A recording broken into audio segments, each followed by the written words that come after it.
بسم الله الرحمن الرحيم إن الحمد لله نحمده ونستعينه ونستغفره من يهده الله فلا مضل له ومن يضلل فلا هادي له وأشهد أن لا إله إلا الله وحده لا شريك له وأشهد أن سيدنا ونبينا وحبيبنا وشفيعنا وقرة أعيننا محمدا عبده ورسوله صلى الله تبارك وتعالى عليه وعلى آله وأصحابه وأزواجه وذريته وبارك وسلم تسليما كثيرا. أما بعد فأعوذ بالله من الشيطان الرجيم. بسم الله الرحمن الرحيم. ولتكن منكم أمة يدعون إلى الخير ويأمرون بالمعروف وينهون عن المنكر وأولئك هم المفلحون. وقال تعالى: ألا إن أولياء الله لا خوف عليهم ولا هم يحزنون. وقال النبي صلى الله عليه وسلم: إن الله يبعث على رأس كل مئة إن الله يبعث لهذه الأمة على رأس كل مئة من يجدد لها دينها أو كما قال عليه الصلاة والسلام. میرے محترم بھائیوں اور دوستوں، نبی کریم صلی اللہ علیہ وسلم کی ذات اقدس کی اللہ تعالیٰ کے ہاں اتنی قبولیت ہے کہ اللہ تعالیٰ نے جس طرح اپنے نبی کے دین کو بچایا، اپنے نبی کے دین کو محفوظ کیا، اپنے نبی کے دین کو پھیلایا، اس طرح اللہ تعالیٰ نے اس سے پہلے کسی نبی کے دین کو نہیں پھیلایا. جس طرح اللہ نے ہمارے نبی کے دین کی حفاظت کی، اللہ تعالیٰ نے کسی نبی کے دین کی اس طرح حفاظت نہیں کی.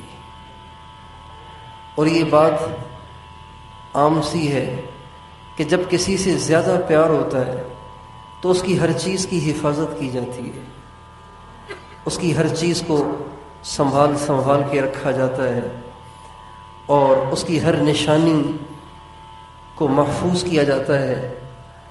چنانچہ کتابیں تو اللہ تعالیٰ نے پہلے بھی اتاری. تورات اللہ کی کتاب ہے، انجیل اللہ کی کتاب ہے، زبور اللہ کی کتاب ہے، اور بھی بہت سارے صحائف ہیں جو انبیاء علیہ السلام پہ اتارے گئے. لیکن کسی کتاب کے بارے میں، کسی صحیفے کے بارے میں اللہ تعالیٰ نے یہ نہیں کہا یہ ہم نے اتارا ہے، اس کی حفاظت بھی ہم کریں گے. کسی کتاب کے بارے میں نہیں کہا، کسی صحیفے کے بارے میں نہیں کہا. لیکن قرآن چونکہ حبیب اللہ پہ نازل ہوا، اللہ کے حبیب پہ نازل ہوا، اللہ کے محبوب پہ نازل ہوا، اللہ کے سب سے زیادہ پیارے پہ نازل ہوا، تو اللہ نے فرمایا: اِنَّا نَحْنُ نَزَّلْنَا الذِّكْرَ وَإِنَّا لَهُ لَحَافِظُونَ. یہ قرآن ہم نے اتارا ہے، اس کی حفاظت کے ذمہ دار بھی ہم ہیں. چنانچہ جب سے قرآن نازل ہوا ہے تب سے دشمنان اسلام نے قرآن پاک کے اندر تحریف میں کوئی کسر نہیں چھوڑی، قرآن پاک کو ضائع کرنے میں کوئی کسر نہیں چھوڑی، قرآن پاک کو بدلنے میں کوئی کسر نہیں چھوڑی، قرآن پاک کو مٹانے میں کوئی کسر نہیں چھوڑی. لیکن اللہ بڑا کارساز ہے، اللہ بڑا طاقتور ہے. اللہ کی تدبیر ہر ایک کی تدبیر پر غالب ہے. اللہ پاک کی طاقت ساری طاقتوں سے زیادہ ہے. دنیا قرآن کو مٹاتی رہی، اللہ قرآن کو بچاتے رہے. مٹانے والے مٹ گئے، قرآن اب بھی باقی ہے.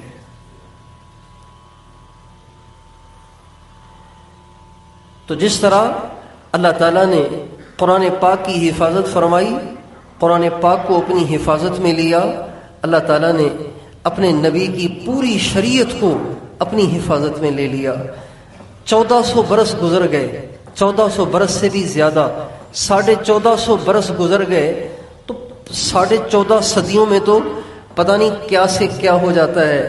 زمانے بدل جاتے ہیں، لوگ بدل جاتے ہیں، شہروں کے نام بدل جاتے ہیں، آبادیاں اجڑ جاتی ہیں اور اجڑی ہوئی جگہیں آبادیاں بن جاتی ہیں، لیکن اللہ کے کیا کہنے، اس کی قدرت کے کیا کہنے کہ اللہ تعالیٰ نے حضور اکرم صلی اللہ علیہ وسلم کی شریعت کو 1450 سال گزرنے کے بعد بھی من وعن آج تک باقی رکھا ہے۔ ہمارے نبی کی شریعت کی نہ الف آپ کی شریعت سے غائب ہوا، نہ با غائب ہوا، نہ تا غائب ہوا، نہ ثا غائب ہوا، نہ جیم اور ہا اور خا غائب ہوا۔ الف سے لے کے یہ تک ہمارے نبی کی ساری شریعت محفوظ ہے، ہمارے نبی کی ساری سیرت محفوظ ہے، ہمارے نبی کا سارا دین محفوظ ہے، ہمارے نبی کی ساری زندگی محفوظ ہے، ہمارے نبی کی ساری سیرت محفوظ ہے۔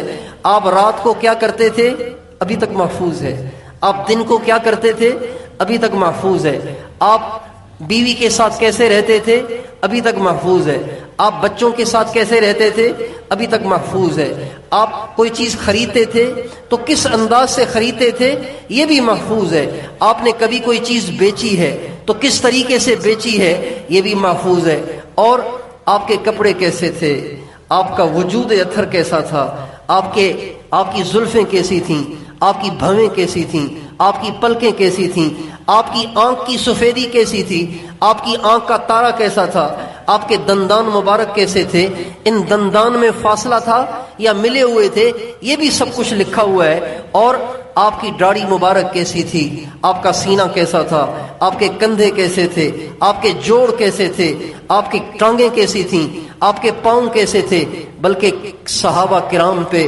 خدا کی کروڑوں رحمتیں ہوں، انہوں نے ہمیں یہ بھی بتایا کہ حضور کے پاؤں کا تلوا کیسا تھا، خمسان الاخمسین حدیث میں آتا ہے ہمارے نبی کے پاؤں کا تلوا کیسا تھا یہ بھی بتایا گیا۔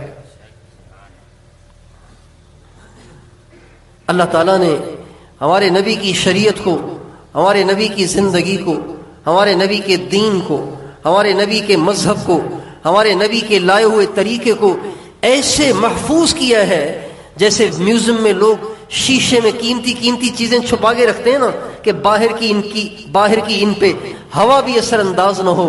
اللہ تعالیٰ نے اپنی قدرت کے شیشے میں ہمارے آقا کے طریقوں کو چھپایا، ہمارے آقا کی زندگی کو محفوظ فرمایا، ہمارے آقا کی پوری شریعت کو محفوظ فرمایا، صبح سے لے کے شام تک، شام سے لے کے صبح تک، رات دن، گرمی سردی اور خزاں اور بہار، پوری زندگی میں ہمارے نبی نے جو کچھ کہا وہ بھی محفوظ ہو گیا، جو کچھ کیا وہ بھی محفوظ ہو گیا۔ یہ اللہ تعالیٰ کی اپنے نبی سے شدید محبت کی علامت ہے۔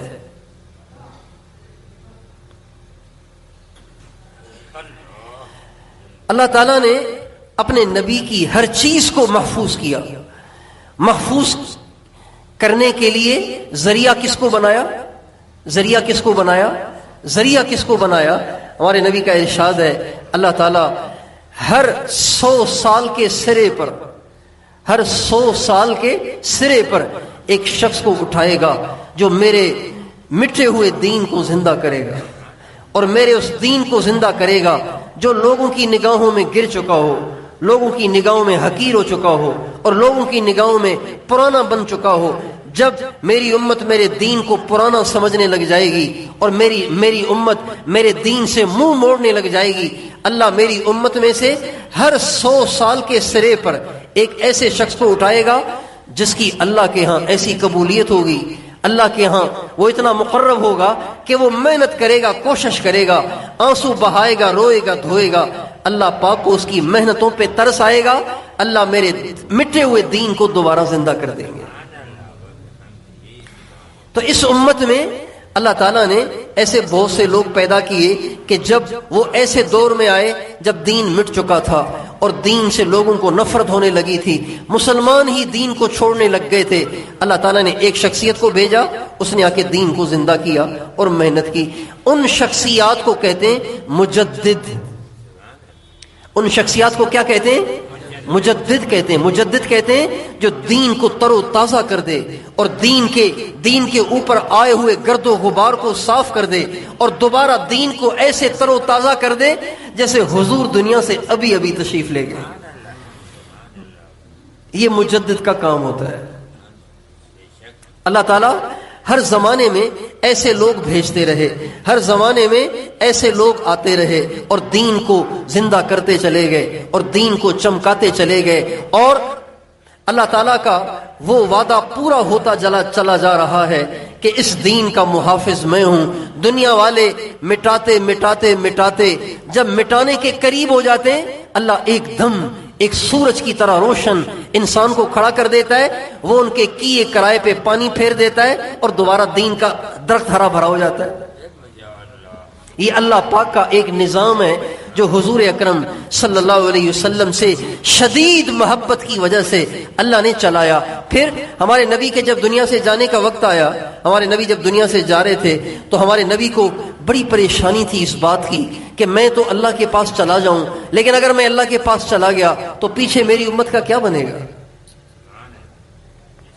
اس لیے کہ حضور اکرم صلی اللہ علیہ وسلم کا جو وجود تھا وہ ایک بہت بڑا سہارا تھا، بہت بڑا سہارا تھا. اللہ تعالیٰ نے اپنے نبی سے فرمایا وَمَا كَانَ اللَّهُ لِيُعَذِّبَهُمْ وَأَنْتَ فِيهِمْ، اے میرے نبی جب تک آپ ان کے بیچ میں ہیں میں ان کو عذاب نہیں دوں گا. آپ کے ہوتے ہوئے کیسے عذاب دوں گا؟ بھائی اگر کسی قاری صاحب کو کسی بچے پہ غصہ آئے اور وہ ڈنڈا اٹھا کے بھی مارنے لگے، اوپر سے اس بچے کا باپ آ جائے تو بتائیے قاری صاحب ڈنڈا چلائیں گے؟ بھائی قاری صاحب بچے کے باپ کے سامنے بچے پہ ڈنڈا چلائیں گے؟ کبھی بھی نہیں چلائیں گے. کوئی ٹیچر نہیں چلائے گا، کوئی قاری نہیں چلائے گا، کوئی گیا ہے. تو جب ہمارے نبی کو اللہ فرما رہے میرے نبی جب تک آپ ان میں موجود ہیں میں ان کے گناہوں کے باوجود ان کو سزا نہیں دوں گا. آپ کے ہوتے ہوئے کیسے سزا دوں گا؟ وَمَا كَانَ اللَّهُ لِيُعَذِّبَهُمْ وَأَنْتَ فِيهِمْ. اچھا اس کا ترجمہ یہ بھی نہیں ہے کہ اللہ تعالیٰ ان کو عذاب نہیں دے گا جب تک آپ ان میں موجود ہیں. اس کا ترجمہ یہ بھی نہیں ہے، اس کا ترجمہ عجیب ہے، علماء اس کو سمجھتے ہیں. وَمَا كَانَ اللَّهُ لِيُعَذِّبَهُمْ، یہ جو لام ہے نا اس لام کو کہتے ہیں لام جحود. اس کا مطلب یہ ہوتا ہے کہ یہ ہو ہی نہیں سکتا کہ میں آپ کے ہوتے ہوئے ان پہ کوئی عذاب نازل کروں.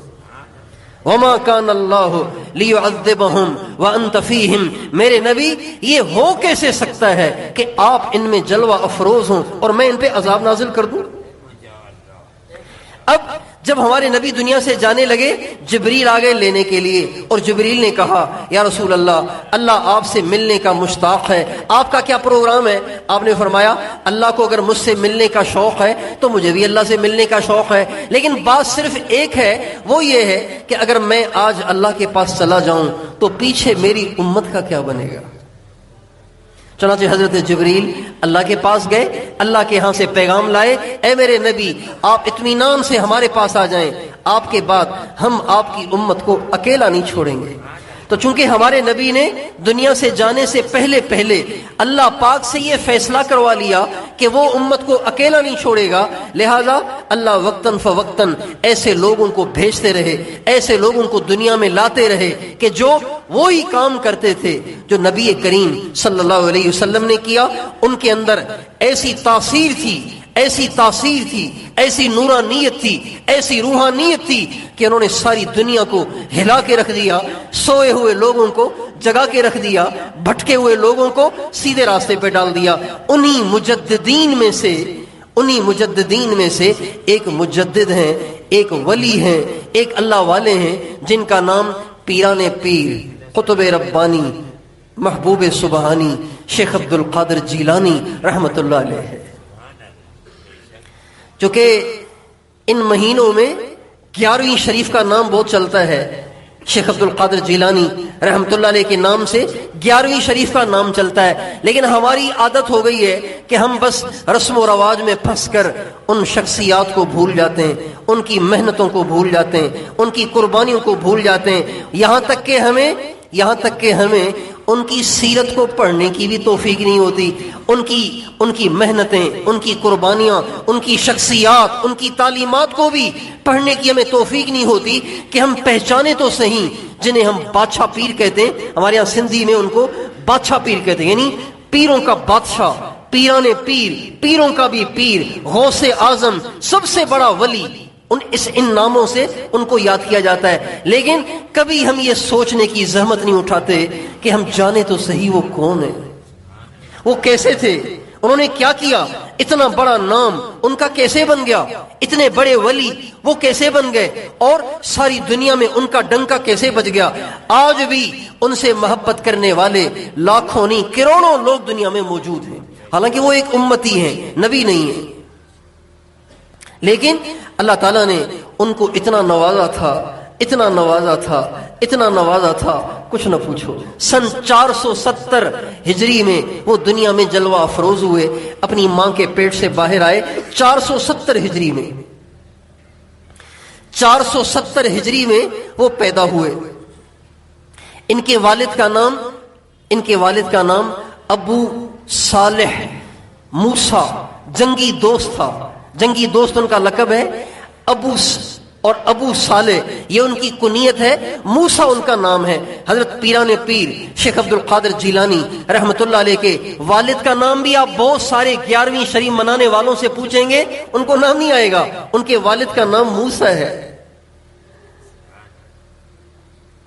ان کے والد کا نام موسیٰ ہے، ان کی کنیت ابو صالح ہے، ان کا لقب جنگی دوست ہے. جنگی دوست ان کو اس لیے کہتے ہیں، اس لیے کہ وہ میدان جہاد میں ہر وقت تیار رہتے تھے، ہر وقت کفار کے ساتھ جہاد کرنے کے لیے تیار رہتے تھے. لہذا ان کا لقب پڑ گیا جنگی دوست، یعنی ایسا آدمی جس کی جنگ سے دوستی لگ گئی ہے.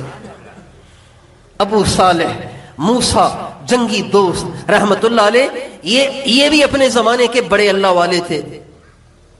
ان کی والدہ کا نام ام الخیر اور فاطمہ ہے. ام الخیر فاطمہ بنت عبداللہ، والدہ کا نام فاطمہ، نانا کا نام عبداللہ، اور والدہ کی کنیت ام الخیر تھی. اچھا، ان کے والد صاحب اور والدہ کے نکاح کا بھی عجیب واقعہ ہے. ان کے والد صاحب اور والدہ کے نکاح کا بھی عجیب واقعہ ہے. ایک دفعہ ان کے والد صاحب جا رہے تھے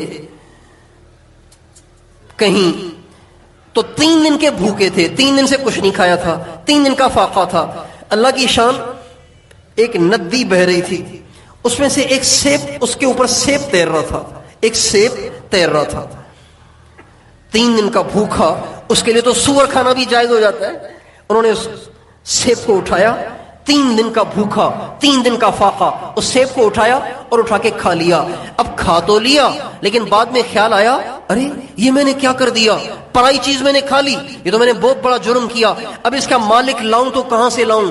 سوچنے بیٹھ گئے، سوچتے سوچتے کہنے لگے، اس کا یہ سیب جو اس میں گرا ہوگا آخر کسی درخت سے گرا ہوگا، اور درخت بھی اسی ندی کے کنارے ہوگا. چلو میں ندی کے کنارے کنارے پیچھے پیچھے چلتا جاؤں، جہاں سے پانی آ رہا ہے وہیں چلتا جاؤں، جہاں کہیں ندی کے اوپر سیب کا درخت نظر آئے گا وہیں اس کا مالک مل جائے گا. چنانچہ چلتے چلتے چلتے چلتے پتہ نہیں کتنے دن کتنی راتیں چلتے رہے، یہاں تک کہ ایک باغ کے پاس پہنچے جو سیبوں کا باغ تھا. ایک درخت تھا، اس کی شاخ پانی کے اوپر کھڑی تھی اور اسی میں سے سیب ٹوٹ کے گرا تھا. سمجھ گئے تو پوچھنے لگ گئے، ادھر ادھر سے پوچھا کہ بھئی یہ سیب کا باغ کس کا ہے؟ تو کسی نے کہا سید عبداللہ صومعی رحمت اللہ، سید عبداللہ صومعی ایک بہت بڑے بزرگ ہیں، سید زادے ہیں، ان کا یہ باغ ہے. کہنے لگے آپ مجھے ملوا دیں گے. چنانچہ ڈھونڈتے ڈھونڈتے جا کے ان سے ملے، ان کو سارا واقعہ سنایا.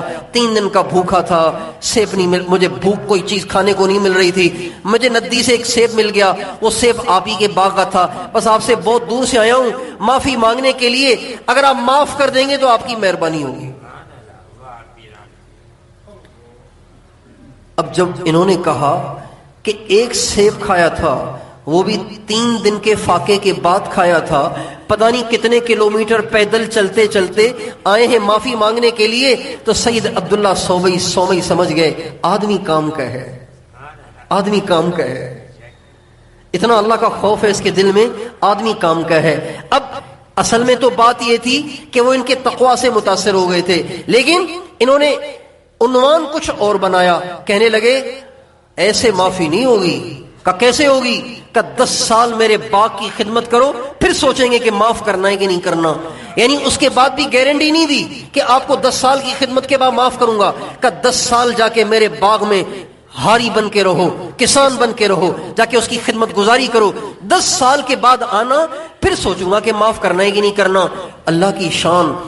حضرت موسیٰ، حضرت ابو صالح، حضرت جنگی دوست کے دل میں اللہ پاک کا خوف کوئی اتنا شدید تھا کہ خوشی خوشی راضی ہو گئے. کہنے لگے 10 سال آپ کے باغ میں مزدوری کروں پھر تو آپ معاف کر دیں گے نا. کہا آ جانا پھر سوچ لیں گے. چنانچہ یہ چلے گئے. 10 برس جا کے ان کے باغ میں مزدوری کی، پیسے پہ نہیں، مفت میں جا کے مزدوری کی. کبھی کھانا ملتا کبھی نہ ملتا، یوں ہی فاقوں کے ساتھ 10 برس انہوں نے گزار دیے. جب 10 برس پورے ہوئے، 10 برس پورے ہوتے ہی حضرت موسیٰ آ کے سید عبداللہ صومعی کے پاس بیٹھ گئے. کہنے لگے حضرت 10 سال ہو گئے آپ کے باغ میں مزدوری کرتے ہوئے، اب تو ایک سیب معاف کر دیں. کہنے لگے نہیں، 2 سال اور مزدوری کرو. ان کا پھر تو معاف کر دیں گے نا. آپ کر تو لیں پھر سوچیں گے.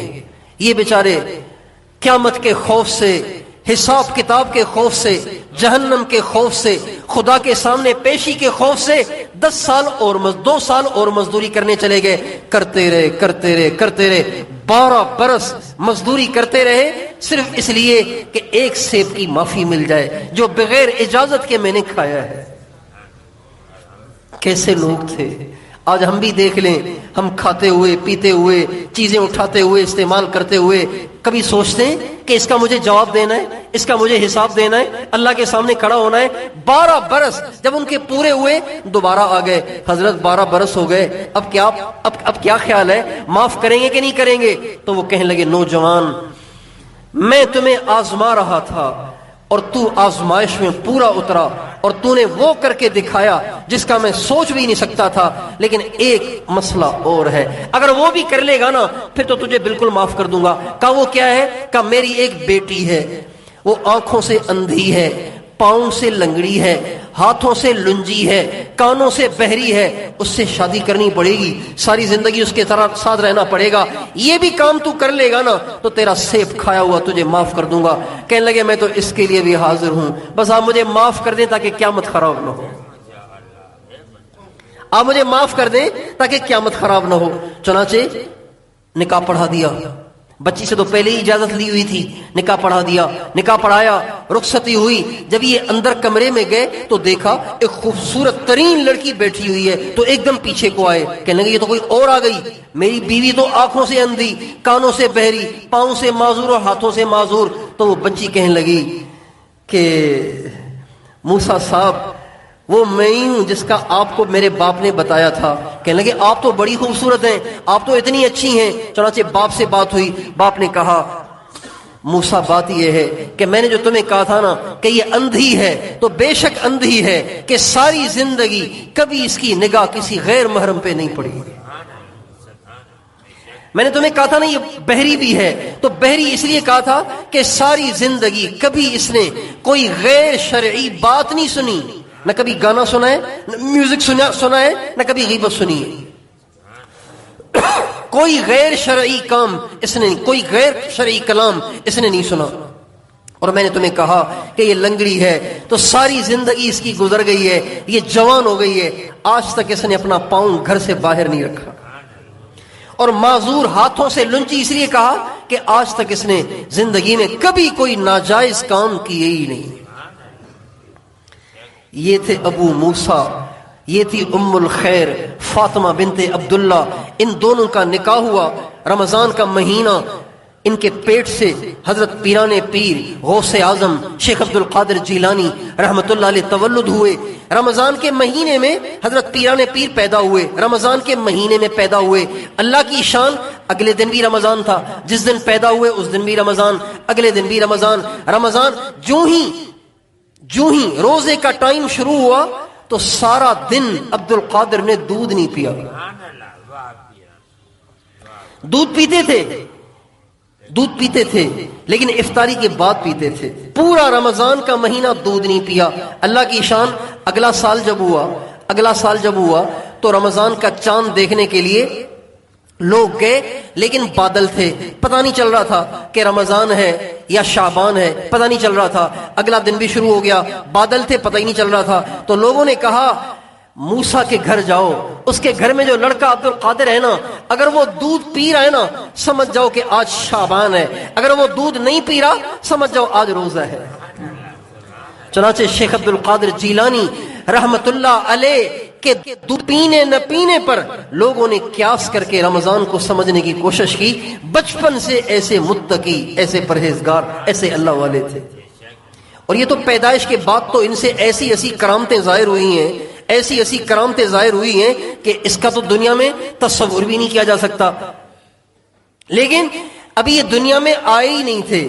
ان کے آنے سے پہلے ہی بڑے بڑے اولیاء نے ان کے آنے کی بشارت دی.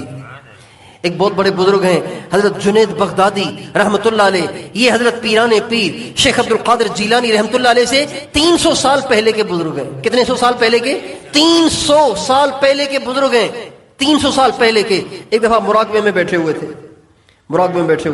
اچانک مراقبے سے سر اٹھایا اور فرمانے لگے 5ویں صدی ہجری کے ابتدا میں اللہ ایک شخص کو بھیجے گا جو ساری دنیا میں سب سے بڑا ولی ہوگا. جنید بغدادی رحمت اللہ علیہ نے ان کی بشارت دی 300 سال پہلے.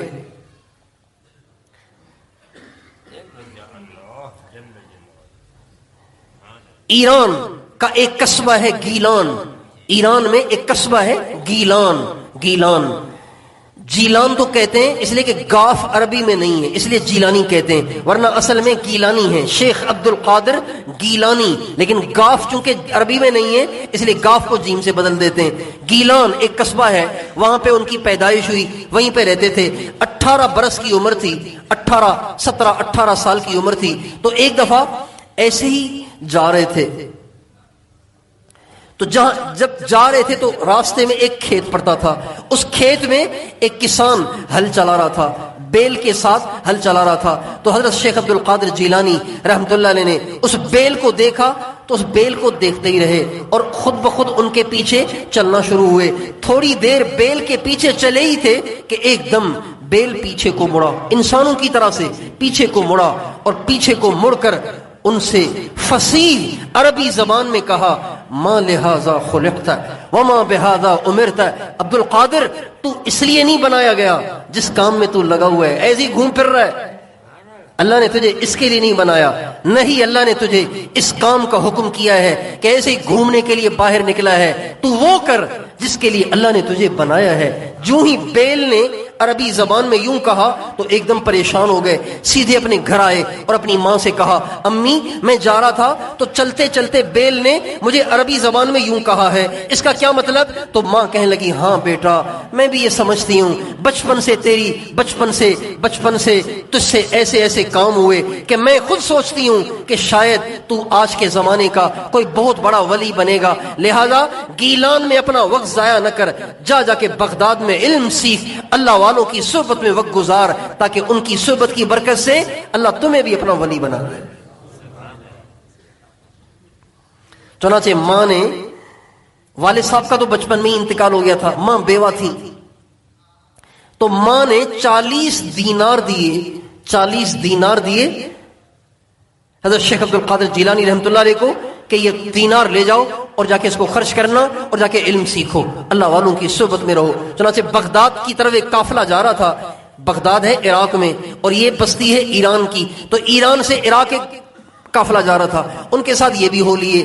ماں نے ان کو جو دینار دیے وہ کرتے کے اندر کی طرف ایک کپڑا لگا کے اس میں پیسے ڈال کے اوپر سے سلائی سے اس کو سی دیا تاکہ محفوظ ہو جائیں, اور فرمایا وہاں جا کے سلائی کھول کے پیسے نکال لینا, استعمال کر لینا.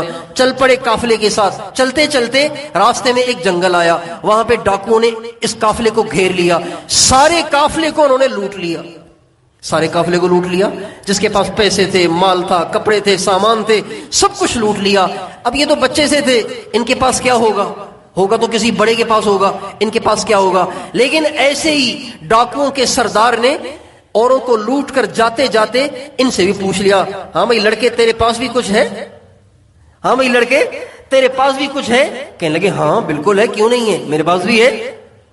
تو وہ ڈاکوؤں کا سردار حیران ہوا، بڑا عجیب آدمی ہے، کھری کھری سیدھی سیدھی بات سنا رہا ہے، صاف صاف بات کر رہا ہے۔ کہنے لگے کہاں ہے؟ کہا اندر ہے۔ کہا کہاں ہے اندر؟ کہا امی نے اندر سی کے دیے۔ کہا کتنے؟ کہا 40 دینار ہیں۔ اور 40 دینار بہت بڑی رقم ہے۔ دینار کہتے ہیں سونے کا سکوں کو، سونے کے، یعنی یہ جو ان کی جیب میں تھے نا، یہ لاکھوں روپے تھے، آج کل کے لاکھوں روپے تھے جیب میں۔ تو وہ ڈاکو کا سردار بڑا حیران ہوا، ان کا کرتا کھول کے، سلائی کھول کے اندر سے دینار نکالے، گنے تو واقعی 40۔ کہنے لگے یار یہ تو بڑا عجیب لڑکا ہے، ساری باتیں کھول کھول کے خود ہی سنا رہا ہے۔ تو کہا بیٹا یہ اتنی بڑی رقم جس کا ہمیں پتہ بھی نہیں چل رہا تھا، اور میں نے تم سے پوچھا تو تم جھوٹ بھی بول سکتے تھے، اس رقم کو چھپا بھی سکتے تھے، اس میں مقدار کو کم بھی کر سکتے تھے، تم نے ساری بات کھل کھل کے بتا دی، اس کی کیا وجہ ہے؟ کہنے لگے جب علم سیکھنے کے لیے، اللہ سے تعلق بنانے کے لیے گھر سے نکل رہا تھا تو امی نے نکلتے وقت کہا تھا بیٹا اگر ولی بننا ہے تو جھوٹ نہ بولنا، ولی بننا ہے جھوٹ نہ بولنا۔ جن لوگوں کو جھوٹ کی عادت پڑ جائے نا، جن لوگوں کو جھوٹ کی لت پڑ جائے، وہ ساری زندگی ولیوں کے پاس رہ کر بھی ولی نہیں بن سکتے۔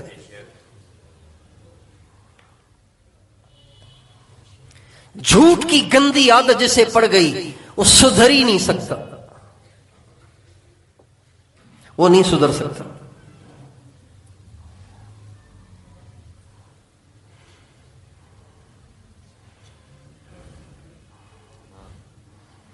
اور آج ہمارا دیندار سے دیندار بھی جھوٹ سے بچا ہوا نہیں ہے۔ آپ آج کے اپنے دن میں غور کریں گے نا، پتہ نہیں کتنے جھوٹ نکل آئیں گے، بشرطے کہ غور سے دیکھیں۔ ہم کہتے ہیں اب بیٹھے میں 1 منٹ میں آ رہا ہوں، بیٹھے میں 1 منٹ میں آ رہا ہوں، تو کوئی 1 منٹ میں آج تک پہنچا ہے؟ یہ جھوٹ ہے۔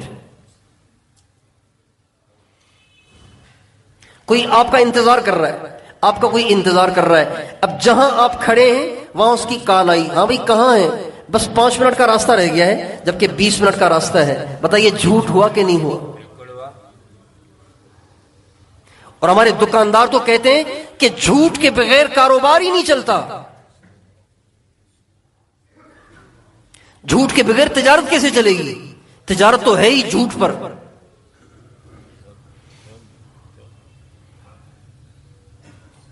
ہمارے نبی ایک دفعہ بیٹھے ہوئے تھے، یوں آپ دیکھیں، یوں ٹیک لگا کے آپ تشریف فرما تھے، اور آپ نے فرمایا الا انبئکم باکبر الکبائر، کیا میں تمہیں کبیرہ گناہوں میں سے بھی سب سے اوپر کے درجے کے بڑے بڑے کبیرہ گناہ بتاؤں؟ صحابہ نے کہا بتائیے۔ آپ نے فرمایا الاشراک باللہ، اللہ کے ساتھ کسی کو شریک کرنا، حقوق الوالدین، ماں باپ کی دل آزاری کرنا، ماں باپ سے بدتمیزی کرنا۔ پھر آپ نے فرمایا پھر اچھا یہ 2 گناہ تو آپ نے ایسے ہی بتائے، ٹیک لگائے، پھر آپ نے ایک دم ٹیک کو چھوڑ دیا اور آپ جوش میں آ گئے، اور آپ نے فرمایا الا وقول الزور، الا وقول الزور، الا وقول الزور، سنو جھوٹ بہت بڑا گناہ ہے، سنو جھوٹ بہت بڑا گناہ ہے، سنو جھوٹ بہت بڑا گناہ ہے۔ آپ کا انداز ہی بدل گیا۔ آپ سے کسی نے پوچھا یا رسول اللہ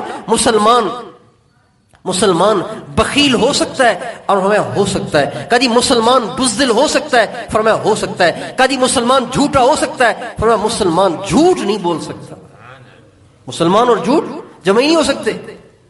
آپ فرماتے ہیں آیت المنافق 3، منافق کی آیتیں 3 ہیں، اذا حدث کذب، جب بات کرے گا تو جھوٹ بولے گا۔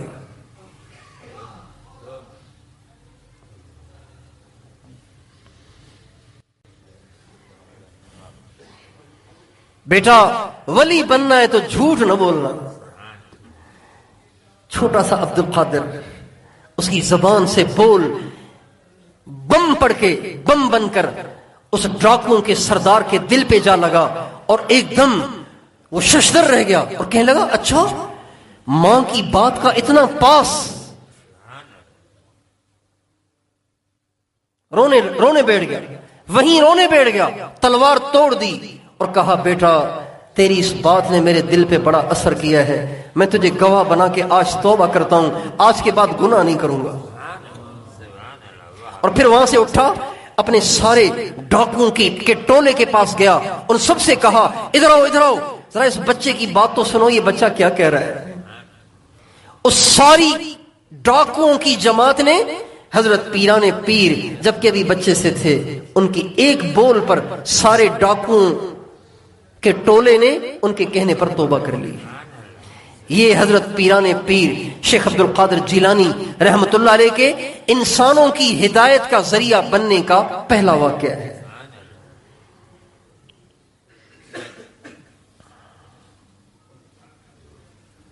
اور پھر بغداد گئے۔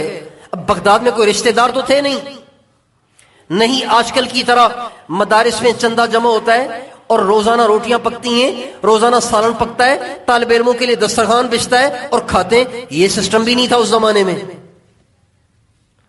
استاد گھر سے باہر نکلے، انہوں نے سبق دیا، استاد اپنے گھر چلے گئے، طالب علم کی مرضی جہاں چاہے جائے، وہاں تو یہ سسٹم تھا۔ چنانچہ حضرت پیران پیر شیخ عبد القادر جیلانی رحمۃ اللہ علیہ کہتے ہیں 25 برس میں نے بغداد میں گزارے، اور اس حال میں گزارے کہ پیسے ویسے تو ہو گئے ختم، پھر سخی بھی بہت تھے، سخی اتنے تھے کہ فرماتے تھے میری ہتھیلی میں سوراخ ہے، میری ہتھیلی میں کوئی چیز ٹھہرتی نہیں ہے۔ اور فرماتے تھے میں نے دنیا جہاں کی نیکیوں میں غور کیا، مجھے سب سے زیادہ لذت لوگوں کو کھانا کھلانے میں آتی ہے۔ لوگوں کو کھانا کھلانے سے زیادہ بڑا عمل میری نظر میں کوئی نہیں ہے۔ یہ حضرت پیران پیر فرماتے ہیں، کہتے ہیں میری ہتھیلی میں سوراخ ہیں، اس ہتھیلی میں کوئی چیز ٹھہرتی نہیں ہے۔ وہ 40 دینار تو پتہ نہیں کب کے صاف ہو گئے۔ اب کیا ہوا؟ اب کہاں سے لائیں؟ کوئی لنگر نہیں، کوئی چندہ نہیں، کوئی مطبخ نہیں، کوئی مطعم نہیں، کہاں سے کھائیں؟ چنانچہ فرماتے ہیں میں روز منڈی میں جاتا تھا اور وہ پھل جو گندے ہو کر لوگ پھینک دیتے تھے وہ اٹھا کے کھا لیا کرتا تھا، اور جو لوگ پھل کھا کے اس کے چھلکے پھینک دیتے تھے ان چھلکوں کو اٹھا کے اپنی بھوک مٹایا کرتا تھا۔ لوگ سبزیاں کھاتے تھے، سبزیوں کے چھلکے اور سبزیوں کے پتے بازار میں گلیوں میں پھینک جاتے تھے، میں گلیوں میں گھومتا تھا، ان پتوں ان چھلکوں کو اٹھاتا، اس کو دھو کے اس کو کھا لیا کرتا تھا، اس سے بھوک مٹایا کرتا تھا۔ 25 برس میں نے اس حال میں گزارے۔ کتنے برس گزارے بھائی؟ 25 برس۔ فرماتے ہیں ایک دفعہ ایسے ہوا کہ 20 دن تک مجھے کھانے کو کچھ نہیں ملا۔ کتنے دن؟ 20 دن۔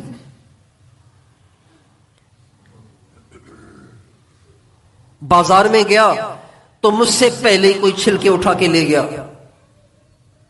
مجھ سے پہلے کوئی پتے اٹھا کے لے گیا۔ اب جاؤں تو کہاں جاؤں؟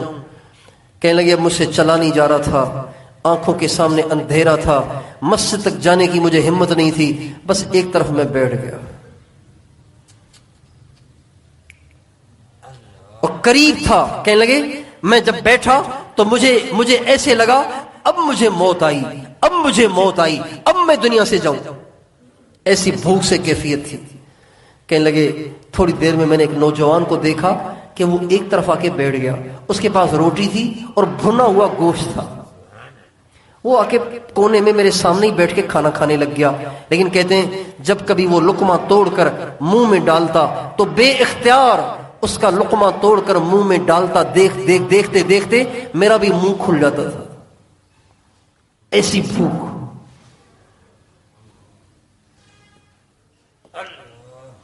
جب اس نے دیکھا نا کہ اس نوجوان کا حال عجیب ہو رہا ہے تو اس نے کہا آئیے آپ بھی کھا لیں۔ میں نے کہا نہیں میں نہیں کھاتا۔ کہنے لگے میں تمہیں اللہ کی قسم دیتا ہوں کہ تم بھی میرے ساتھ کھاؤ۔ کہنے لگے اب قسم دے دی، اب تو انکار کی گنجائش نہیں تھی۔ چنانچہ میں بھی تھوڑا تھوڑا کھانے لگ گیا۔ تو اس لڑکے نے، اس نوجوان نے مجھ سے پوچھا آپ کہاں کے ہیں؟ کہا میں گیلان کا ہوں۔ کہا اچھا میں بھی گیلان سے آیا ہوں۔ یار گیلان کا ایک لڑکا یہاں رہتا ہے، یہاں پہ بغداد میں گیلان کا ایک لڑکا رہتا ہے، اس کا نام ہے عبد القادر، آپ مجھے اس سے ملوا دیں گے؟ کہا کیوں؟ کہا اس لیے کہ میں گیلان سے آیا تھا، میری اس عبد القادر کی ماں نے مجھے کچھ پیسے دیے تھے کہ میرا بیٹا پتہ نہیں اس کے پاس کچھ ہے بھی کہ نہیں ہے. موبائل سسٹم تو تھا نہیں کہ بتائے امی مجھے بھوک لگی ہے پیسے بھیج دو, ایزی لوڈ بھیج دو, یہ تو تھا نہیں. اب ماں کو پتہ ہی نہیں کہ بیٹا کہاں چلا گیا, تو اس کو پیسے دے کر, اس نوجوان کو پیسے دے کے ماں نے بھیجا کہ میرا بیٹا عبد القادر بغداد میں ہوگا, کہیں ڈھونڈ ڈانڈ کے میری امانت اسے پہنچا دینا. کہ میں کئی دن سے آپ کو ڈھونڈ رہا ہوں, اپنے پیسے جتنے لایا تھا وہ سارے کے سارے خرچ ہو گئے, آپ کا مجھے پتہ نہیں چل رہا تھا. اب مجھے بھی بھوک نے پریشان کیا, جب 3 دن میرے فاقے کو گزر گئے تو آج میں نے ان پیسوں میں سے کھانا خریدا ہے جو مجھے عبد القادر کی امی نے عبد القادر تک پہنچانے کے لیے دیے. فرمانے لگے عبد القادر تو میں ہوں.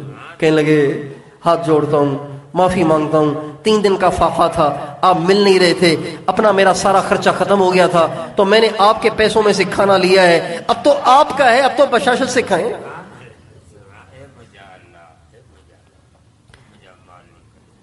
تھوڑا سا خود کھایا, اس کو کھلایا, جو پیسے امی نے بھیجے تھے اس میں سے بھی کچھ اس کو دے دیے, کچھ اپنے پاس رکھ لیے.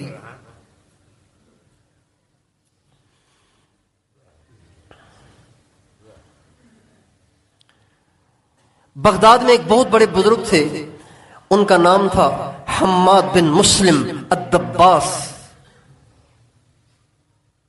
ان کی خدمت میں جا کے حاضر ہو گئے,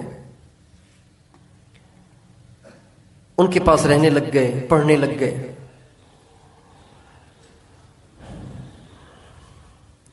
تو جب ان کے پاس رہتے تھے نا تو وہ ان کی بہت بے عزتی کرتے تھے, ان کی بہت بے عزتی کرتے تھے. بات بات پہ ان کو ٹوکتے, جھڑکتے, ذلیل کرتے, بات بات پہ ان کی بے عزتی کر دیتے تھے. تو جب دوسرے مریدین جو حماد بن مسلم الدباس کے پاس جو دوسرے مریدین تھے, انہوں نے دیکھا کہ شیخ صاحب اس کی آئے دن پگڑی اچھالتے رہتے ہیں, تو انہوں نے بھی بے عزتی کرنا شروع کر دی. ایک دفعہ شیخ صاحب نے دیکھ لیا کہ یہ گرے پڑے, یہ بھی اس کی بے عزتی کرنے لگ گئے. جو ہی انہوں نے دیکھا تو انہوں نے کہا او دنیا کے کتو, اپنے دوسرے مریدین سے کہا او دنیا کے کتو, اس کا مذاق نہ اڑاؤ, اس کی دل آزاری نہ کرو. میں جو اس کو رگڑے دے رہا ہوں وہ تو اس لیے دے رہا ہوں کہ اس کی یہ میری تربیت میں ہے اور میں اسے کہیں پہنچانا چاہتا ہوں. تم سب کے سب مل کر اس کے درجے کو نہیں پہنچ سکتے, اس لیے کہ میں دیکھ رہا ہوں کہ یہ بہت اونچا آدمی ہے. ایک دفعہ بغداد کے 3 طالب علم, ایک ابن السقا, ایک عبداللہ اور ایک عبد القادر, شیخ عبد القادر جیلانی, یہ 3 طالب علم, انہوں نے سنا کہ شام کے ایک بہت بڑے بزرگ شیخ حماد ہیں, وہ آئے ہوئے ہیں اور وہ وقت کے کتب ہیں, اور چلے ان کی زیارت کر لیتے ہیں. وقت کے وہ غوث اور کتب ہیں, چل کے ان کی زیارت کر لیتے ہیں. تو ابن السقا نے کہا دیکھ لیتے ہیں کیسا بزرگ ہے, ایسا سوال کروں گا کہ جواب ہی نہیں آئے گا اسے. یہ ابن السقا نے کہا. عبداللہ نے کہا میں بھی پوچھوں گا ایک سوال, دیکھتا ہوں کیا جواب دیتے ہیں. شیخ عبد القادر نے کہا اللہ کی پناہ کہ میں اس سے کوئی سوال کروں, بھائی میں تو ان کا فیض حاصل کرنے کے لیے, میں تو ان کی زیارت کے لیے جا رہا ہوں. یہ تینوں نوجوان جب شیخ حماد کی صحبت میں پہنچے تو شیخ حماد کہنے لگے او ابن السقا, وہ جو طالب علم جس نے کہا تھا نا ایسا سوال کروں گا کہ جواب ہی نہیں دے سکیں گے, کہنے لگے تو آزمانے آیا ہے, تیرا سوال یہ ہے, اس کا جواب یہ ہے, اور میں دیکھ رہا ہوں کہ تو کفر پہ مرے گا. اہل اللہ کی دل آزاری جو ہوتی ہے نا وہ انسان کو کفر تک واقعی پہنچا دیتی ہے. اہل اللہ کی توہین, اہل اللہ سے بدتمیزی, اہل اللہ کی دل آزاری واقعتاً انسان کو کفر تک پہنچا دیتی ہے. ہمارے نبی کا ارشاد ہے, اللہ تعالیٰ فرماتے ہیں من عادی لی ولیا فقد آذنتہ بالحرب, جو میرے کسی ولی سے دشمنی کرے گا میرا اس سے اعلان جنگ ہے. اس لیے کبھی بھی کسی نے ولیوں والی شکل بھی بنائی ہوئی ہو نا تب بھی کبھی اس کی دل آزاری نہ کرنا. شاید وہ اندر سے ولی ہو اور آپ کی دنیا اور آخرت اجاڑ کے رکھ دے, اس سے بدتمیزی کرنا.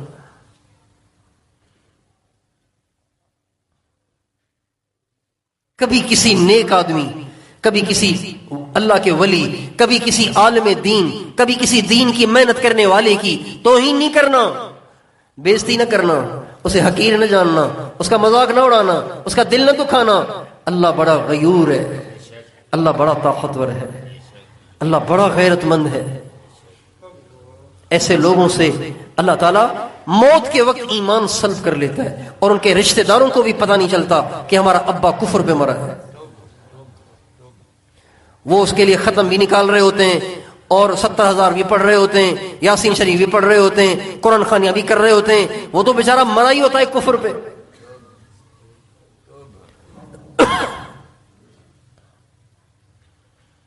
میں دیکھ رہا ہوں کہ تو کفر پہ مر رہا ہے۔ پھر دوسرے سے کہا عبداللہ تو بھی تو مجھ سے سوال کرنے آیا ہے نا، تیرا سوال یہ ہے، اس کا جواب یہ ہے۔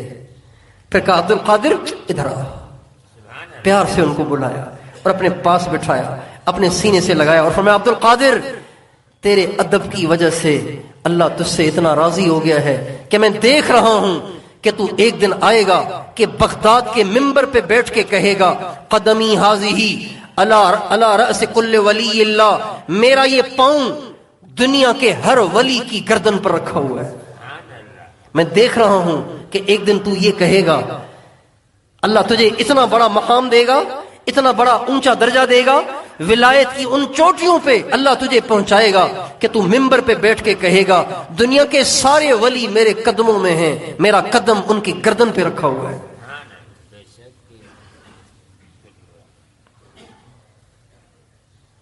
اللہ ادب سے واقعی نوازتا ہے۔ با ادب با نصیب ہوتا ہے نا، بے ادب بے نصیب ہوتا ہے۔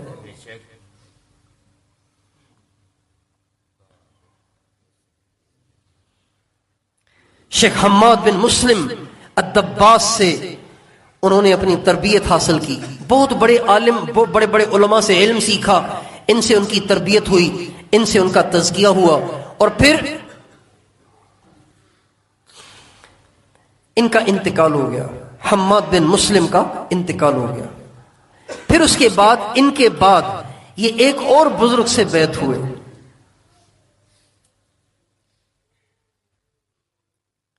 ان کا نام تھا ابو سعید مبارک مخرمی رحمت اللہ علیہ۔ ان کا نام مبارک تھا، ابو سعید ان کی کنیت تھی، مخرمی ان کی نسبت تھی۔ ابو سعید مبارک مخرمی رحمت اللہ علیہ ان سے جا کر بیعت ہوئے اور پھر انہی کے ساتھ رہے، انہوں نے ان کو خلافت دی۔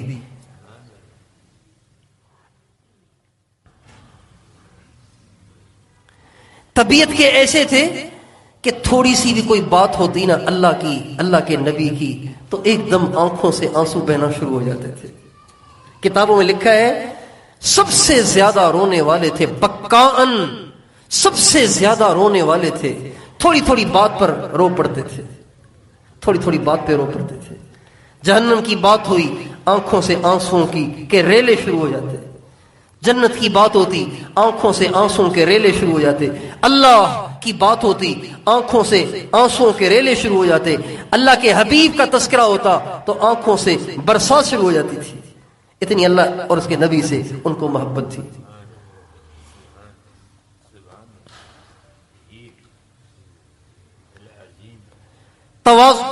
تواضع حد درجے کی، ایسے متواضع تھے، اتنے بڑے اللہ والے، اتنے بڑے عالم، اتنے بڑے فقیہ، اتنے بڑے علامہ، اتنے بڑے وقت کے امام، لیکن اگر راستے میں کوئی چھوٹا بچہ یا کوئی چھوٹی سی لڑکی ہاتھ پکڑ کے کھڑی ہو جاتی شیخ عبد القادر، تو آپ وہیں کھڑے ہو کے پوری اس کی بات سنا کرتے تھے۔ ایسی ان کی طبیعت میں تواضع تھی۔ 10 واسطوں سے، صرف 10 واسطوں سے ان کا نسب حضرت امام حسن سے جا کے ملتا ہے۔ 10 واسطوں سے حضرت امام حسن کے ساتھ ان کا نسب ملتا ہے۔ علماء کہتے ہیں حضرت امام حسن نے اپنے زمانے میں ایک بہت بڑی قربانی دی۔ حضرت معاویہ ایک طرف تھے، امام حسن ایک طرف تھے، مسلمان 2 حصوں میں تقسیم تھے۔ ساری امت مسلمہ دو حصوں میں تقسیم تھی. کچھ حضرت معاویہ کے ساتھ تھے اور زیادہ تر حضرت امام حسن کے ساتھ تھے. حضرت علی کے زمانے میں تو آپس میں جوڑ نہ بن سکا، یہاں تک کہ حضرت علی کو یہودیوں نے شہید کر دیا اور حضرت امام حسن کو خلیفہ بنا دیا گیا. حضرت علی سے پوچھا گیا کہ آپ کے بعد ہم امام حسن کے ہاتھ پہ بیعت کر کے ان کو اپنا امیر بنا لیں. فرمایا میں تمہیں اس کا حکم نہیں کرتا، میں تمہیں ایسے چھوڑ کے جا رہا ہوں جیسے حضور اپنی امت کو چھوڑ گئے تھے.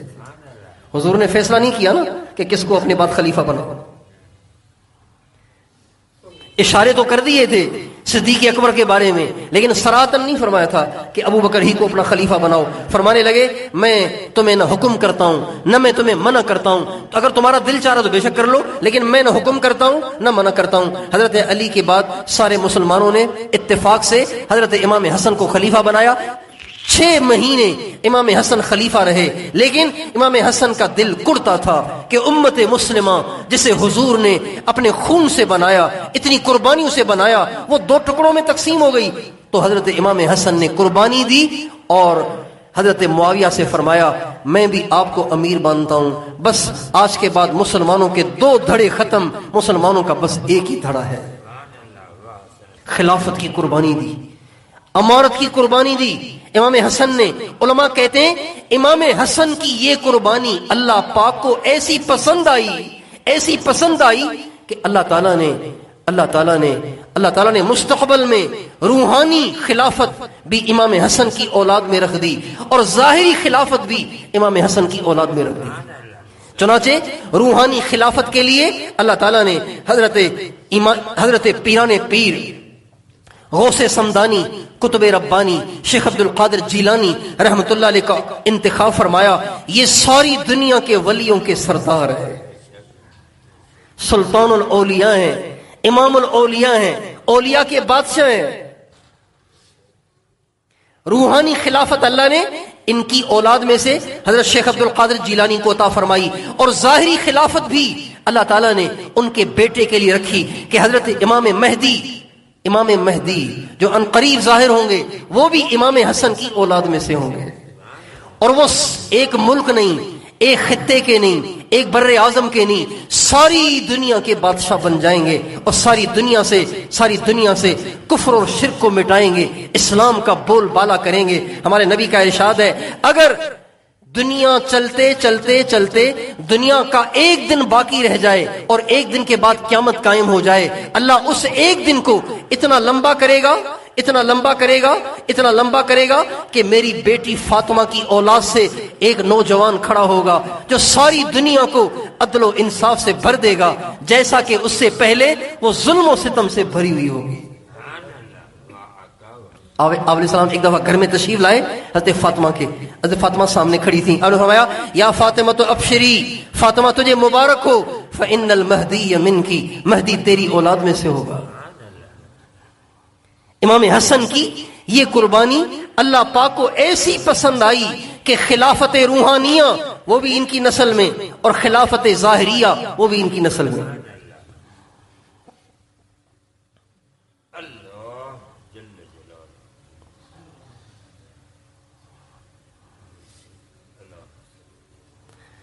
چنانچہ ایک وقت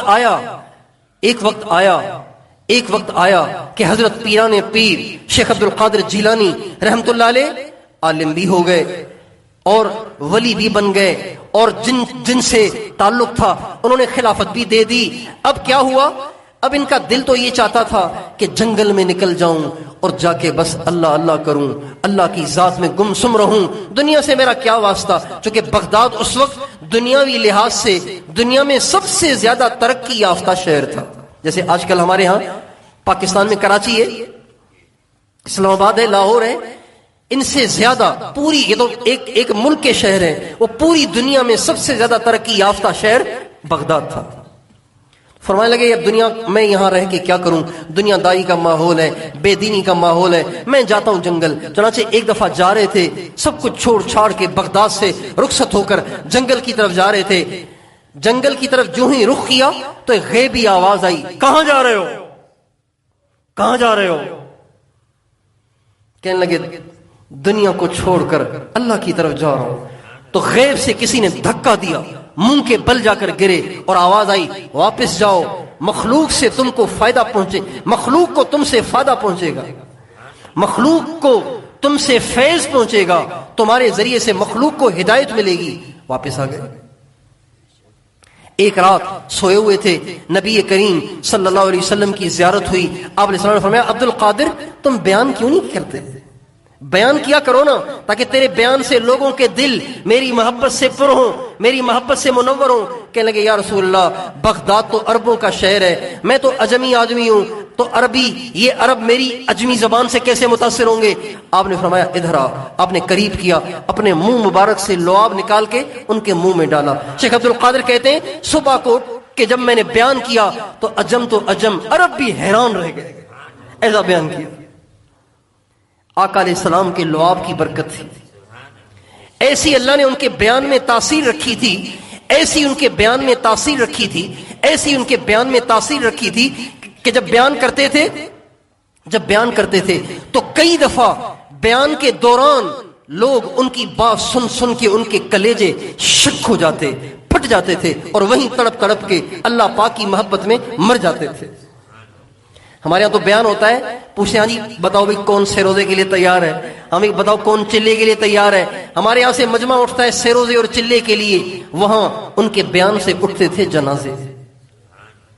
بیان کے بعد پوچھتے تھے دیکھو کون کون شہید عشق ہے، کون کون اللہ کی محبت میں تڑپ کے مر چکا ہے، اس کا جنازہ اٹھتا اور پھر آگے بات چلتی۔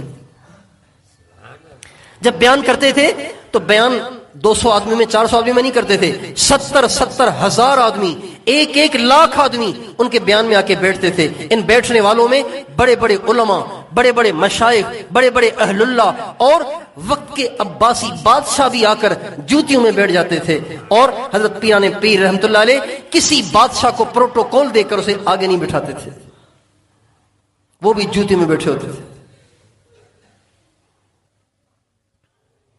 بیان کرتے تھے تو بیان سنتے سنتے بعض تو مر جاتے تھے اور بعض تڑپتے تڑپتے بے ہوش ہو جاتے تھے، اور بعض روتے روتے کپڑے پھاڑ دیتے تھے، اور بعض روتے روتے توبہ تائب ہو کر سجدے میں گر جاتے تھے۔ جتنا مجمع بیان سنتا تھا سارے کا سارا ہمیشہ کے لیے گناہوں سے توبہ تائب ہو کر اللہ کا ولی بن جاتا تھا۔ ایسا اللہ نے ان کی زبان میں اثر رکھا تھا، ان کے مواعظ آج تک اپنے اندر وہ تاثیر رکھتے ہیں جو تاثیر اس وقت تھی۔ اللہ تعالیٰ نے ایسی ان کو قبولیت بخشی کہ فرمانے لگے جو میری خانقاہ کے پاس سے بھی گزر جائے گا اللہ اس کے بھی گناہوں کو معاف کر دے گا، میری خانقاہ کے پاس سے بھی گزر جائے گا، فرماتے تھے۔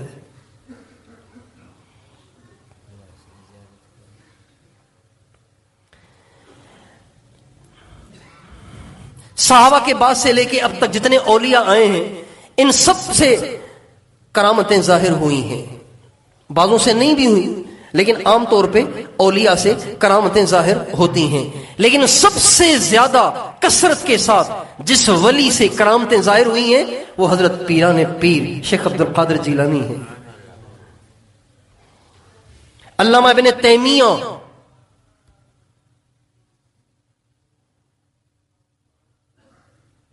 جو کرامات کے بارے میں، اولیاء کے بارے میں بڑے متشدد سمجھے جاتے ہیں، وہ بھی فرماتے ہیں کہ شیخ عبد القادر جیلانی رحمۃ اللہ علیہ کی کرامات تو تواتر کو پہنچ گئی ہیں جس کو جھٹلایا ہی نہیں جا سکتا۔ ایک دفعہ ایک عورت آئی، کہنے کی جی حضرت یہ جو میرا بچہ ہے بہت کمزور ہو گیا ہے، تو ایسے کریں آپ اس کو اپنی خانقاہ میں رکھ لیں، آپ اس کو اپنی خانقاہ میں رکھ لیں، آپ کی صحبت میں رہے گا، اللہ والا بھی بن جائے گا، کچھ کھائے گا پیے گا، موٹا بھی ہو جائے گا۔ چھوڑ گئی، کافی دنوں کے بعد آئی، دیکھا کہ بچہ اور زیادہ سوکھ کے کانٹا ہو گیا تھا، تو کہا بیٹا تو اور زیادہ کمزور ہو گیا ہے، کیا کھاتا ہے تو؟ اس نے کہا جی دال کھاتا ہوں۔ کہا اچھا دیکھتی ہوں تیرا پیر کیا کھاتا ہے۔ چلی گئی حضرت کے پاس، دیکھا کہ حضرت دور سے بھنا ہوا مرغ کھا رہے تھے. کہ اچھے پیر صاحب ہیں آپ، میرے بیٹے کو تو دال کھلا کھلا کے آپ نے سکھا کے کانٹا کر دیا ہے اور خود مرغے کھا رہے ہیں آپ. تو فرمانے لگے مائی ابھی وہ زیر تربیت ہے، ابھی وہ زیر تربیت ہے، اسے دال ہی کھانے دو، جب اس قابل ہو جائے گا تو اسے مرغ بھی کھلاؤں گا. یہ کہہ کر وہ جو مرغا کھایا تھا نا اس کی ہڈیاں پڑی ہوئی تھیں، ان ہڈیوں سے کہا قم باذن اللہ. جو ہی انگلی کا اشارہ کیا ان ہڈیوں پہ گوشت چڑھ کر مرغ بن کے تیار ہو گیا. کہنے لگے تیرا بیٹا بھی اس قابل ہو جائے گا جب انگلی کے اشارے سے ہڈیوں سے مرغا اللہ کے امر سے بنائے گا تو اس کو بھی پھر ہم مرغا کھلائیں گے، ابھی اس کو دال ہی کھانے دو.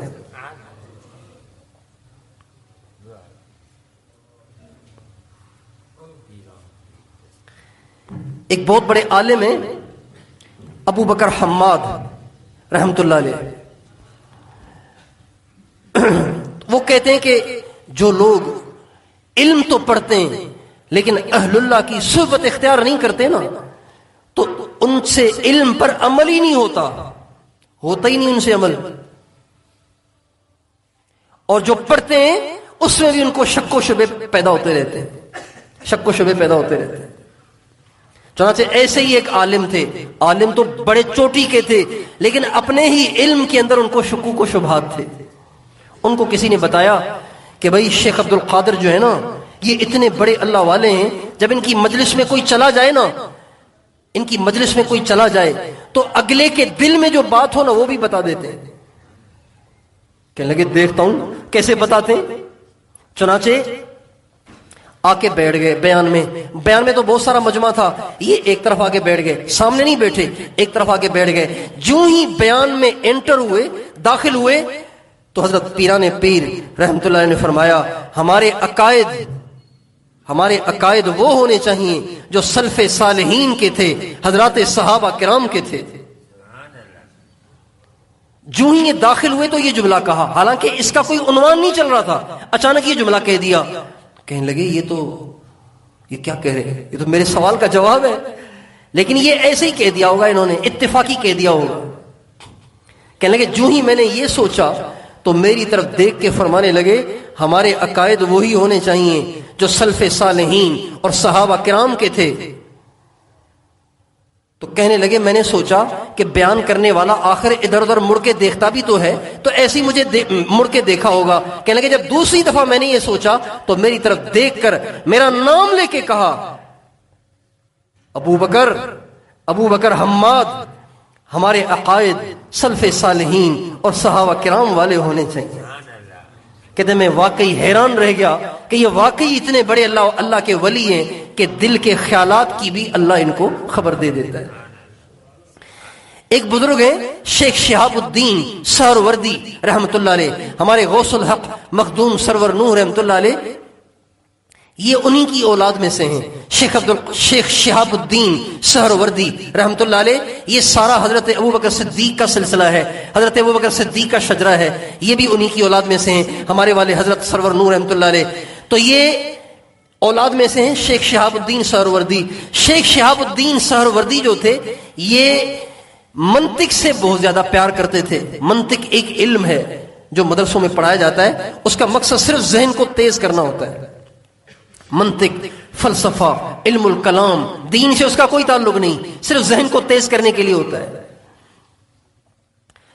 تو کہتے ہیں کہ مجھے ان چیزوں سے بڑی دلچسپی تھی تو میرے چچا کو کسی نے بتایا کہ بغداد کے جو شیخ عبد القادر ہیں ان سے جا کے دعا کراؤ، شاید اس لڑکے کو اللہ قرآن اور حدیث کا شوق دے دے، ان چیزوں کا شوق اس کے دل سے نکل جائے. کہنے لگے میرے چچا نے مجھے لیا اور لے کے چلے شیخ عبد القادر کے پاس. جو ہی ان کے پاس گئے ان کو دیکھا تو دیکھتے ہی فرمانے لگے قرآن اور حدیث سے دل لگاؤ، کن چکروں میں پڑے ہوئے ہو، قرآن اور حدیث سے دل لگاؤ، کن چکروں میں پڑے ہوئے ہو. کہنے لگے اس جملے کو کہتے ہی میرے دماغ سے، میرے حافظے سے، میری میموری سے ساری منطق اور فلسفہ صاف ہو گیا، جیسے میں نے کوئی کتاب پڑھی ہی نہیں تھی، ایسا صاف ہو گیا. اللہ تعالیٰ نے ایسا ان کو صاحب کرامت بنایا تھا، ایسے وہ چوٹی کے اللہ والے تھے، لیکن آج ان کے صرف تذکرے رہ گئے اور ان کے نام کی رسوم رہ گئیں، ان کی تعلیمات سے بے خبری ہے، ان کی تعلیمات سے آج کی نسل نا آشنا ہے، ہم دیندار بھی ان کی نسل سے نا آشنا ہیں، ان کی ساری زندگی کا موضوع وہ توحید ہے۔ جب ان کے انتقال کا وقت آیا تو بیٹے نے کہا، ان کے بیٹے کا نام ہے عبد الوہاب، ان کے سب سے بڑے بیٹے کا نام کیا ہے؟ عبد الوہاب، وہی ان کے خلیفہ ہوئے، وہی ان کے خلیفہ ہوئے، وہی ان کے خلیفہ ہوئے۔ تو بیٹے نے کہا ابو آپ دنیا سے جا رہے ہیں، کوئی وصیت فرمائیں۔ تو فرمانے لگے بیٹا ہمیشہ اللہ سے ڈرنا اور کسی سے نہ ڈرنا، اللہ سے امیدیں لگانا اور کسی سے امید نہ لگانا، اللہ پہ بھروسہ کرنا اور کسی پہ بھروسہ نہ کرنا۔ پھر فرمایا بیٹا توحید کو مضبوطی سے پکڑنا، اس میں کسی کو اختلاف نہیں ہے، توحید صرف ایک سے مانگنا ہے، صرف ایک کو سنانا ہے، صرف ایک کے سامنے جھکنا ہے، صرف ایک پہ بھروسہ کرنا ہے، صرف ایک سے امید لگانی ہے، صرف ایک سے پیار کرنا ہے، صرف ایک پہ بھروسہ کرنا ہے، اس کا نام توحید ہے۔ بیٹا توحید کو مضبوطی سے پکڑے رکھنا، توحید کو نہ چھوڑنا، اس لیے کہ توحید میں کسی کا اختلاف نہیں ہے۔ اور سب سے زیادہ زندگی میں جو ذکر انہوں نے کیا ہے، ایک تو اللہ کے نام کا ہے جو ہم بھی کیا کرتے ہیں یہاں پہ، اللہ کے نام کا ذکر، اور ایک انہوں نے جو ذکر سب سے زیادہ کیا ہے وہ ہے حسبنا اللہ و نعم الوکیل، یہ ان کا ذکر ہے۔ اس لیے آج بھی مشائخ جب ان کو ایصال ثواب کرتے ہیں نا، ان کو ایصال ثواب کرتے ہیں تو حسبنا اللہ و نعم الوکیل 500 دفعہ پڑھ کے ان کو ایصال ثواب کرتے ہیں۔ آج بھی ہمارے جو مشائخ ہیں، ہمارے جو بزرگ ہیں جن سے ہمارا تعلق ہوا، وہ روزانہ 500 دفعہ حسبنا اللہ و نعم الوکیل پڑھ کے ان کو ایصال ثواب کرتے ہیں۔ یہ ان کا ختم ہے، اس کو کہتے ہیں ختم غوث اعظم، ختم شیخ عبد القادر جیلانی، حسبنا اللہ و نعم الوکیل۔ اس کا ترجمہ پتہ ہے کیا ہے؟ اللہ کافی ہے اور کسی کی کیا ضرورت ہے۔ حسبنا اللہ کافی ہے، وَنِعْمَ الْوَكِيلِ اللہ بڑا اچھا کارساز ہے۔ یہ ان کی تعلیمات ہیں، آج ہم اسے بھول گئے، آج ہم اسے بھول گئے۔ ان کی تعلیمات کیا ہیں؟ انہوں نے امت کو کیا دیا؟ انہوں نے امت کو کیا سبق دیا؟ ان کے سبق کو بھول گئے، بس نام ہی کو لے کے گاتے رہے، تو اس کا کیا فائدہ ہوگا بھائی؟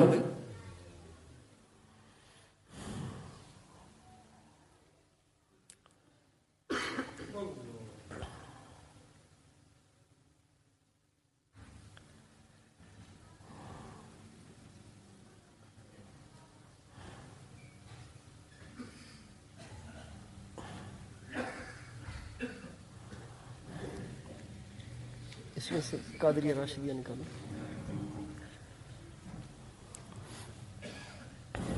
تو بھائیو میں بھی آپ بھی اس کی نیت کریں کہ ان اہل اللہ کے نقش قدم پہ ہمیں چلنا ہے، چلیں گے نا؟ ان کے نقش قدم پہ چلنا ہے۔ بزرگی کا دروازہ بند نہیں ہو گیا، ولایت کا دروازہ بند نہیں ہو گیا، ولایت کا دروازہ آج بھی کھلا ہوا ہے۔ جو اللہ سے چمٹ گئے ولی بن گئے، جنہوں نے گناہوں سے اپنے آپ کو بچا لیا ولی بن گئے، جنہوں نے اللہ پہ بھروسہ کر لیا، اللہ پہ توکل کر لیا، وہ ولی بن گئے۔ آج بھی اس کا دروازہ کھلا ہوا ہے۔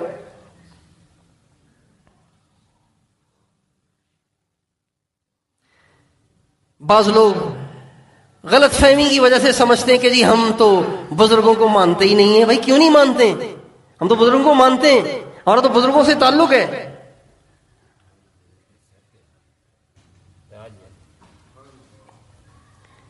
تو میں آپ کو سناتا ہوں کہ حضرت پیران پیر شیخ عبد القادر جیلانی رحمت اللہ علیہ سے ہمارا کیا تعلق ہے، وہ عرض کرتا ہوں۔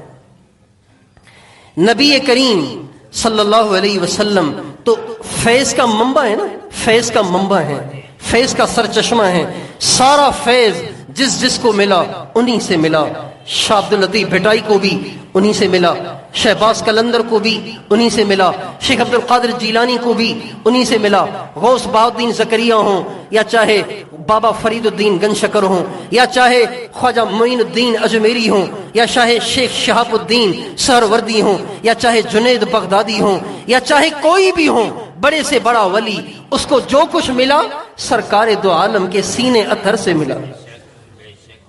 ایک نور نبی پاک علیہ السلام کے قلب اطہر سے نکلا اور وہ واسطوں سے ہوتا ہوتا ولیوں کے سینوں میں داخل ہوتا ہوا، ان کے دلوں کو روشن کرتا ہوا سارے عالم کو روشن کرتا رہا اور کر رہا ہے۔ آج بھی نبی کریم صلی اللہ علیہ وسلم کے قلب اطہر سے نکلا ہوا نور ان کے خلفاء اور ان کے ولیوں کے توسط سے دنیا میں آج بھی پھیل رہا ہے۔ تو میں آپ کو بتاتا ہوں کہ ہمارا حضرت پیران پیر شیخ عبد القادر جیلانی رحمۃ اللہ علیہ سے کیا تعلق ہے۔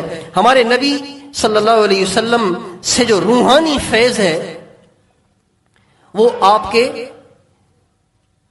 3 صحابہ سے چلا ہے، 3 صحابہ سے روحانی فیض، روحانی سلسلے ہمارے نبی کے 3 صحابہ سے چلے ہیں۔